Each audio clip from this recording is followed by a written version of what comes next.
इस वीडियो को 11 लाख लोग देख चुके हैं और धीरे धीरे ये व्यूज बढ़ते चले जाएंगे। तो आप कब देखोगे? अब आए हो तो वीडियो देखकर जाना, क्योंकि इस वीडियो में आप अलंकार को मक्खन की तरह क्लियर कर लोगे, और वो भी बिल्कुल सिंपल सी ट्रिक के साथ। तो बिना किसी देरी के करते हैं शुरू। नमस्ते, मेरा नाम आशीष है। सबसे पहले अलंकार है क्या? दरअसल अलंकार का शाब्दिक अर्थ है आभूषण या गहना। जिस तरह से नारी यानी कोई भी महिला, कोई भी स्त्री अपनी सुंदरता को बढ़ाने के लिए अलग अलग तरह के आभूषण पहनती है, ठीक ऐसे ही कवि भी जब अपनी कविता लिख रहा होता है उस समय अपनी कविता की वो सुंदरता बढ़ाना चाहता है तो वह अलंकारों का प्रयोग करता है। मतलब एक तरह से आभूषण ही है अलंकार। तो वो अलंकार जब कविता में मिक्स हो जाते हैं, कविता में शामिल हो जाते हैं, तो वो कविता बहुत सुंदर लगने लग जाती है। बच्चों, अलंकार तो काफी सारे होते हैं, यानी बहुत सारे, लेकिन आपके एग्जाम में यानी 10th सीबीएसई के एग्जाम में 5 अलंकारों के बारे में ही पूछा जाता है। नंबर 1 उपमा अलंकार, 2 उत्प्रेक्षा, 3 अतिशयोक्ति अलंकार, 4 मानवीकरण अलंकार और नंबर 5 रूपक अलंकार। इन पांचों को सिंपल सिंपल ट्रिक से इजीली हम आज समझ जाएंगे। लेकिन उससे पहले बच्चों कमेंट करके ये बताओ कि अलंकार आपने 9th से पहले कभी सीखे थे या नहीं। अगर सीखे थे तो कौन सी क्लास में, एक बार कमेंट में जरूर बताना। पहले उपमा अलंकार को पढ़ते हैं। देखो, उपमा का अर्थ होता है तुलना करना, यानी जब किसी व्यक्ति या वस्तु की तुलना किसी दूसरे व्यक्ति या वस्तु से की जाए तो वहां उपमा अलंकार होता है। अब परिभाषा की बजाय आप एक ट्रिक से समझ लो तो और अच्छे से समझ में आ जाएगा। मैं आपको ट्रिक बताता हूं। देखो, जहां भी आपको सा, से, सी, सम, सदृश, सरिस, सरीखी, के समान, की तरह, ये 9 शब्द हैं। ये 9 शब्द जहां भी आपको दिख जाएं तो आंख बंद करके उपमा अलंकार लिख देना। बस ये 9 शब्द याद रख लो। उदाहरण देखो, निर्धन के धन सी तुम आई, मतलब यहां सी शब्द आ गया, इसीलिए यहां उपमा अलंकार है। चंवर सदृश डोल रहे, अब यहां आ गया सदृश। सिंधु सा विस्तृत और अथा, अब यहां इसमें आ गया सा आने की वजह से यहां पर भी उपमा अलंकार। पारदर्शी वही शीशे की तरह आकाश, इस उदाहरण में की तरह आ गया। तो इन शब्दों को जहां पर भी देख लो तो समझ जाना वहां उपमा अलंकार है। अब उत्प्रेक्षा अलंकार। अरे हाँ, उससे पहले एक बात याद आई बच्चों, आपकी क्लास से रिलेटेड यानी 10th सीबीएसई से रिलेटेड मैंने एक बुक बनाई है जो स्पेशल आपके लिए यानी 10th सीबीएसई वालों के लिए है। और ये बुक कोई आम बुक नहीं है जो आप बार बार मुझसे वन शॉट की डिमांड करते हो ना। आपके लिए मैंने ये बुक ही बना दी, यानी वन शॉट के नाम से ही आपको एक बुक मिल जाएगी जिसमें आपको आपकी क्लास से रिलेटेड हर चैप्टर के इंपॉर्टेंट क्वेश्चंस मिल जाएंगे। और सिर्फ इतना ही नहीं, ये एनसीईआरटी तो कवर कर ही रही है, लेकिन कॉम्पिटेंसी बेस्ड क्वेश्चंस भी आपको इसी में मिल जाएंगे। तो इस बुक को एक बार जरूर देखना, क्योंकि आपको इसमें हर चैप्टर से रिलेटेड, हर टॉपिक से रिलेटेड प्रैक्टिस क्वेश्चंस भी मिलने वाले हैं। तो जल्दी से जाइए, डिस्क्रिप्शन बॉक्स में लिंक दिया है, उस लिंक से आप परचेज कर सकते हैं। चलिए मैं टॉपिक पर लौटता हूं, यानी मैं उत्प्रेक्षा अलंकार के बारे में बात कर रहा था। तो उत्प्रेक्षा अलंकार कहां होता है? जब समानता होने के कारण उपमेय में उपमान के होने की कल्पना या संभावना की जाए तब वहां उत्प्रेक्षा अलंकार होता है। अब परिभाषा से तो आपको थोड़ा कम ही समझ में आएगा।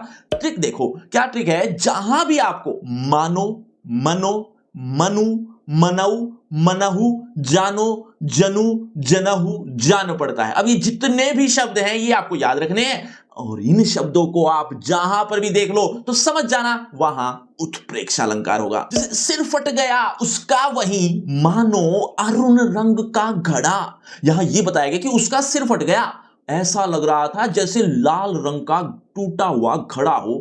अब यहां अरुण का मतलब है लाल। खैर, अब इसकी व्याख्या की बात तो हम बाद में करेंगे। हमें तो मानो शब्द दिख गया तो इसका मतलब है यहां उत्प्रेक्षा अलंकार है।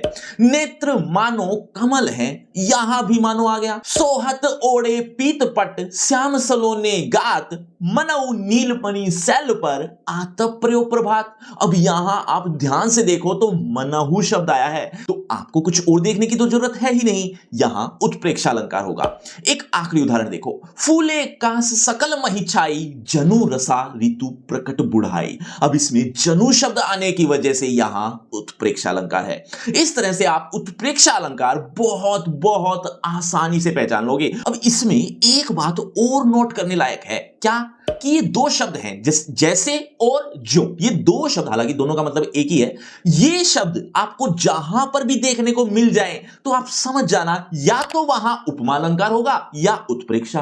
अब कैसे पहचाने इन दोनों में से कौन सा अलंकार है, आइए उदाहरण से समझाते हैं। अब ये बात तो आपको पता है कि उपमा अलंकार में तुलना की जाती है ना, कंपैरिजन किया जाता है, लेकिन किस चीज से, किसी लोक प्रचलित वस्तु से, यानी किसी प्रसिद्ध वस्तु से, जिसके लिए जैसे और ज्यों शब्द का प्रयोग कर लिया जाता है। जबकि उत्प्रेक्षा में जैसे और ज्यों शब्द किसी प्रसिद्ध वस्तु के लिए नहीं होता, मतलब प्रसिद्ध वस्तु से तुलना नहीं हो रही होती उत्प्रेक्षा में। वो आप उदाहरण से और अच्छे समझोगे। देखो आपके सामने दो उदाहरण हैं, दोनों में जैसे शब्द आया है, लेकिन एक उपमा है और एक उत्प्रेक्षा। अब कैसे पहचाने, देखो पहले वाले में तुलना किससे हो रही है, अगर आप इस प्रश्न का जवाब दे दें, ध्यान से पढ़ो, पहले वाले में यानी इस उदाहरण में किससे तुलना की जा रही है, नीले शंख से। अगर आपका जवाब ये था तो आप समझ गए हो, क्यों, क्योंकि शंख एक प्रसिद्ध वस्तु है, मतलब लोक प्रचलित है, सब जानते भी हैं, तो लोक प्रचलित वस्तु से तुलना हो रही है, इसीलिए ये उपमा अलंकार है। इस उदाहरण का अर्थ मैं पहले समझा देता हूं कि नीले जल में गोरे रंग का शरीर जैसे हिल रहा हो।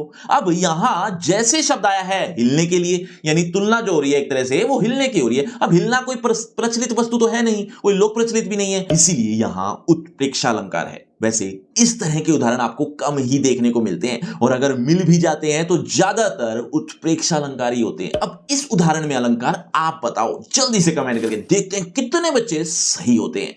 अब अतिशयोक्ति, अतिशयोक्ति में दो शब्द हैं, दो शब्द कौन से, पहला अतिशय, दूसरा है उक्ति, ये दो शब्दों से मिलकर बना है। अतिशय का मतलब होता है अत्यधिक और उक्ति का मतलब होता है कहना, यानी अत्यधिक कहना, या आसान भाषा में समझाऊं तो बढ़ा चढ़ा कर कहना। ऐसे वाक्य जिसमें बात को बढ़ा चढ़ा कर कहा गया हो वहां अतिशयोक्ति अलंकार होता है। उदाहरण देखो, आगे नदियां पड़ी अपार घोड़ा कैसे उतरे पार, राणा ने सोचा इस पार तब तक चेतक था उस पार। मतलब अभी राणा ने सोचा ही था, तब तक तो उनका घोड़ा सारी नदी क्रॉस भी कर गया, पार ही कर गया। तो यहां कवि ने बात को बढ़ा चढ़ाकर कहा है, इसकी वजह से यहां अतिशयोक्ति अलंकार है। हनुमान की पूंछ में लग न पाई आग, लंका सारी जल गई गई निशाचर भाग। निशाचर मतलब होता है राक्षस। हनुमान की पूंछ में अभी आग लगी भी नहीं थी कि सारी लंका जल गई। हालांकि कवि ने यह बताना चाहा कि हनुमान की पूंछ में आग लगते ही हनुमान ने पूरी लंका जला दी, लेकिन इस बात को बताने के लिए कवि ने बात को बढ़ा चढ़ाकर दिखाने के लिए इन शब्दों का प्रयोग करा, क्या कि हनुमान की पूंछ में अभी आग लगी नहीं थी, उससे पहले ही लंका जल गई। अब ये बात बढ़ा चढ़ाकर कही गई, इसीलिए यहां अतिशयोक्ति अलंकार है। देख लो साकेत नगरी है यही, स्वर्ग से मिलने गगन में जा रही। इसमें साकेत नगरी को स्वर्ग के समान बताया है, तो यहां भी अतिशयोक्ति अलंकार है। बच्चों कोई भी बात समझ में नहीं आ रही तो कमेंट करके पूछ भी सकते हो। मानवीकरण अलंकार, किसी भी पंक्ति में प्रकृति की चीजें इंसान के कार्य करती हुई दिखाई जाए वहां मानवीकरण अलंकार होता है। प्रकृति की चीजें मतलब बादल, हवा, नदी, पहाड़ और भी ऐसे ही बहुत सी होती हैं, है ना, आप भी जानते ही हैं। लेकिन क्या आप इनसे अलग कोई दो और प्रकृति की चीजें कमेंट कर सकते हो? देखना चाहता हूं कितने बच्चे ऐसे हैं जो अलग अलग ढूंढ कर लाते हैं ऐसी प्रकृति की चीजें। चलिए एक उदाहरण देखो, मेघ आए बड़े बन ठन के संवर के। अब यहां मेघ यानी बादल सच संवर कर आ गए, लेकिन सस्ता संवरता कौन है? इंसान। तो इंसान के कार्य प्रकृति करने लग जाए वहां मानवीकरण अलंकार होता है।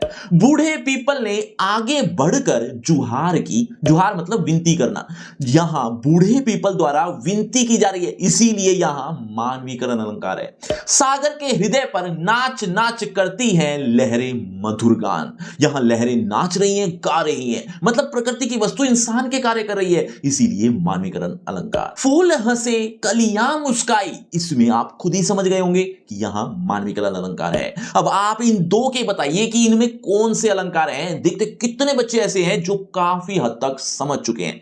आगे बढ़ते हैं, यानी रूपक अलंकार। आपने कई बार कविता की व्याख्या पढ़ी होगी, लिखी भी होगी, और आपने नोट भी किया होगा कि जब हम किसी कविता की व्याख्या करते हैं तो कई बार रूपी शब्द आ जाता है ना, आता है कई बार, या हम यूज करते हैं अक्सर जब भी व्याख्या कर रहे होते हैं। तो जहां जहां कविता की व्याख्या करते हुए रूपी शब्द आ जाए वहां 100% रूपक अलंकार होगा। जैसे मैया मैं तो चंद खिलौना लेहू, अब इसकी व्याख्या करें तो बनेगा कि हे मां मैं तो चांद रूपी खिलौना ही लूंगा। तो यहां चंद खिलौना की वजह से रूपक अलंकार है। प्रकृति का अनुराग अंचल हिल रहा है। अनुराग मतलब प्रेम और अंचल मतलब दुपट्टा, तो बना प्रेम रूपी दुपट्टा।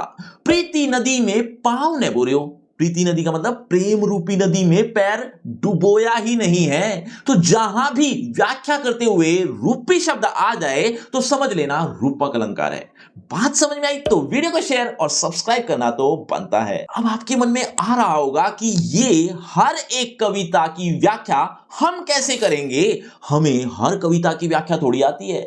बिल्कुल जायज बात है। अब रूपी शब्द तो तब समझ में आएगा ना जब उससे पहले हम कविता की व्याख्या करना जानते होंगे। हर एक कविता की व्याख्या आप नहीं जानते तो आपके लिए मैं एक उपाय लेकर आया हूं। कैसा उपाय है आइए देखते हैं। देखो ये एक वाक्य है, बूढ़े पीपल ने आगे बढ़कर जुहार की। अब इसमें आपसे मैं पूछूं कि इसमें कौन सा अलंकार है, चलो इसको भी छोड़ो। अगर मैं ये पूछूं कि 9 को 7 से गुणा करने पर क्या आएगा तो क्या आप इसका जवाब दे पाएंगे? अरे दे क्या पाएंगे, ऑलरेडी मन ही मन विद इन सेकेंड आपने जवाब दे भी दिया होगा। और सिर्फ यही नहीं, इससे ऊपर जो वाक्य था इसमें अगर मैं अलंकार पूछ रहा हूं तो उसका भी जवाब आपके मन में आ चुका होगा। कैसे?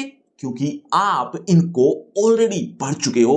अब आपको इसकी व्याख्या यानी जुहार का अर्थ क्या होगा ये देखने की जरूरत नहीं है। ऐसे ही 9 को 7 बार टेबल में करने की जरूरत नहीं पड़ेगी। आपको ये शब्द, ये जो इनके आंसर हैं ये अब रट चुके हैं, या यूं कहें कि हम ऑलरेडी इसको पढ़ चुके हैं। तो ऐसे ही आप इन सब के कुछ उदाहरण आप 2-3 बार भी पढ़ लोगे तो आपके लिए ये बहुत इजी हो जाएंगे। लेकिन प्रैक्टिस के लिए इजी एंड हार्ड एग्जांपल्स मिलेंगे कहां? मिलेंगे बच्चों, चिंता मत करो। डिस्क्रिप्शन बॉक्स में जाओ, सबसे ऊपर एक लिंक दिया है, लिंक का नाम रखा है फ्री क्रैश कोर्स। इस नाम से आपको लिंक मिलेगा जहां पर कुछ इस तरह से ढेर सारे एग्जांपल्स आपको प्रैक्टिस के लिए यहां मिल जाएंगे। तो इस लिंक को जरूर क्लिक कर लेना। लेकिन उससे पहले होगा आपका इसी टॉपिक से रिलेटेड एक छोटा सा टेस्ट। देखना चाहता हूं इस टॉपिक को आपने कितने अच्छे समझा। अगर आप इस टॉपिक को अच्छे समझ चुके हो तो देखें जरा किसने कितना पढ़ा। पहला प्रश्न आपकी स्क्रीन पर ये रहा, मैं रोया परदेश में भीगा मां का आंचल में कौन सा अलंकार है? बच्चों हर प्रश्न के बाद आपको 5 सेकंड मिलेंगे आंसर देने के लिए। आप अपना आंसर कमेंट करते रहना, एंड में देखना चाहता हूं किसके कितने आंसर ठीक हुए। मैं रोया परदेश में भीगा मां का आंचल में कौन सा अलंकार है? ऑप्शन ए उपमा, बी रूपक, सी मानवीकरण, या डी अतिशयोक्ति। आपके 5 सेकंड शुरू होते हैं अब। 5 4 3 2 1 0। सही उत्तर है ऑप्शन डी अतिशयोक्ति। चलिए अगले प्रश्न की तरफ। अगला प्रश्न, कोटि कुलिस सम वचन तुम्हारा, इसमें कौन सा अलंकार है? ऑप्शन ए उपमा, बी उत्प्रेक्षा, सी अतिशयोक्ति, या डी मानवीकरण अलंकार। 5 4 3 2 1 0। सही उत्तर है ऑप्शन ए उपमा अलंकार। चलिए अगले प्रश्न की तरफ। अगला प्रश्न, चरण कमल बंदो हरिराई, अब इसमें आपको बताना है कौन सा अलंकार है। ऑप्शन सुनिए, ऑप्शन ए उपमा, बी रूपक, सी मानवीकरण, या डी अतिशयोक्ति। 5 4 3 2 1 0। सही उत्तर ऑप्शन बी रूपक अलंकार। चलिए बच्चों अगले प्रश्न की तरफ। अगला प्रश्न, अति कटु वचन कहत कैकई मानहु लौन जरे पर देहि, अब इसमें जल्दी से छाट कर बताओ। ऑप्शन सुनिए, ऑप्शन ए उपमा, बी उत्प्रेक्षा, सी अतिशयोक्ति, या डी मानवीकरण अलंकार। 5 4 3 2 1। सही उत्तर है ऑप्शन बी उत्प्रेक्षा अलंकार। तो बच्चों ये आपका रिपोर्ट कार्ड ध्यान से देख लीजिए, पढ़ लीजिए। और हाँ, आपके टोटल मार्क्स कितने ये कमेंट करना मत भूलना। और आपकी क्लास से रिलेटेड एक फ्री क्रैश कोर्स आ गया जो कि बिल्कुल फ्री है, लिंक डिस्क्रिप्शन बॉक्स में सबसे ऊपर मिल जाएगा। इस कोर्स का सबसे बड़ा फायदा ये है कि आपको आपकी क्लास से related A to Z syllabus एक ही पेज पर देखने को मिल जाएगा, कहीं भी भटकने की जरूरत नहीं पड़ेगी। इसमें काफी इंपॉर्टेंट चीजें भी मिलेंगी आपको, तो लिंक को जरूर क्लिक करना। और अगर आपको उनसे पर्सनल बातचीत करनी है तो सभी social media link description box में आइए बातचीत करते हैं। शुक्रिया, धन्यवाद।